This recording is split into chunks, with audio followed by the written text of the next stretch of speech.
Hi കൊച്ചുമക്കളെ, ഇന്ന് ടീച്ചറമ്മ പറഞ്ഞു തരാൻ പോകുന്ന കഥ ഒരു തോണിക്കാരൻ്റെയാണ്. പണ്ട് പണ്ട് ഒരു പുഴയിൽ ഒരു തോണിക്കാരൻ തൻ്റെ തോണിയിൽ ആളുകളെ അക്കരയും ഇക്കരയും അങ്ങനെ കൊണ്ടുവിട്ട് ജീവിച്ചു വന്നു. അവർ കൊടുക്കുന്ന പൈസ കൊണ്ട് സുഖമായി ജീവിച്ചു വന്നു.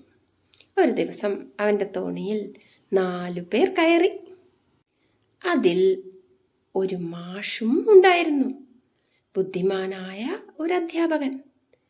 അവൻ്റെ കൂടെ കുറേ വിദ്യാർത്ഥികളും ഉണ്ടായിരുന്നു. ഈ തോണിക്കാരൻ കറുത്തു മെലിഞ്ഞിട്ടായിരുന്നു. ഈ മാഷ് പറഞ്ഞു, അധ്യാപകൻ പറഞ്ഞു, എടാ തോണിക്കാരാ, നിന്നെ കാണാൻ എന്തിനു കൊള്ളാം? നിനക്ക് കുറച്ച് ഭക്ഷണമൊക്കെ കഴിച്ച് ഒന്ന് തടിച്ചുകൂടെ? നീ ഇങ്ങനെ എപ്പോഴും വെയിൽ കൊണ്ടിട്ടാണ് ഇങ്ങനെ കറക്കുന്നത്. നിനക്ക് കുറച്ചു ദിവസം വീട്ടിൽ മിണ്ടാതിരുന്ന് ഒന്ന് വെളുത്തുകൂടെ? കാറ്റും ഒന്നും കൊള്ളാതെ കുറച്ചു ദിവസം വിശ്രമിച്ചൂടെ? ഇങ്ങനെ തോണിക്കാരനെ ഈ അധ്യാപകൻ പരിഹസിച്ചുകൊണ്ടേയിരുന്നു. തോണി പുഴയുടെ നടുക്കെത്തിയതും ഒറ്റ മറിയല്. തോണിക്കാരനും ഈ 4 വിദ്യാർത്ഥികളും അധ്യാപകനും വെള്ളത്തിൻ്റെ നടുക്ക് മുങ്ങിപ്പൊങ്ങി. 4 വിദ്യാർത്ഥികളും നീന്തി രക്ഷപ്പെട്ടു. തോണിക്കാരനും നീന്താൻ തുടങ്ങി. നീന്തലറിയാത്ത അധ്യാപകൻ വെള്ളം കുടിച്ചുകൊണ്ടേയിരുന്നു.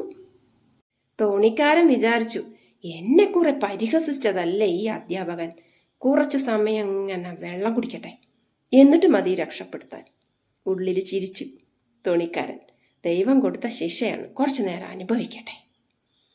മാഷ് നിലവിളിക്കാൻ തുടങ്ങി.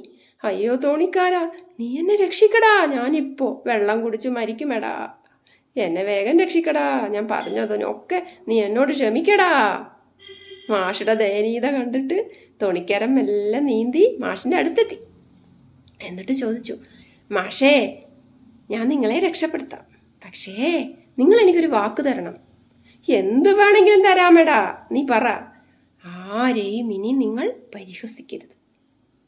എല്ലാവർക്കും അവരുടേതായ കഴിവുകളുണ്ട്. പഠിച്ചതുകൊണ്ട് മാത്രം എല്ലാം ആയില്ല എന്ന് മനസ്സിലായില്ലേ മാഷക്ക്? ആരെയും പരിഹസിക്കാൻ പാടില്ല.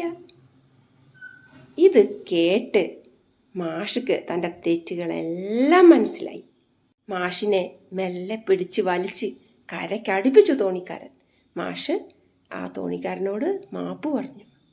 ഇനി ഇത് ആവർത്തിക്കില്ലെന്നും എനിക്ക് എല്ലാ തൊഴിലിനോടും ബഹുമാനമുണ്ടെന്നും ഞാൻ ഇനി ആരെയും പരിഹസിക്കില്ലെന്നും മാഷ് പറഞ്ഞു.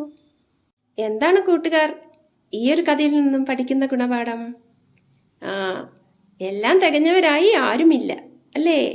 നമ്മളെ ഏത് ഘട്ടത്തിലും എപ്പോഴും ആരാണ് സഹായിക്കണമെന്ന് നമുക്ക് പറയാൻ കഴിയുകയില്ല. അതുകൊണ്ട് നമ്മുടെ കുറച്ചറിവുകൾ കൊണ്ട് നമ്മൾ ഒരിക്കലും അഹങ്കരിക്കാൻ പാടില്ല.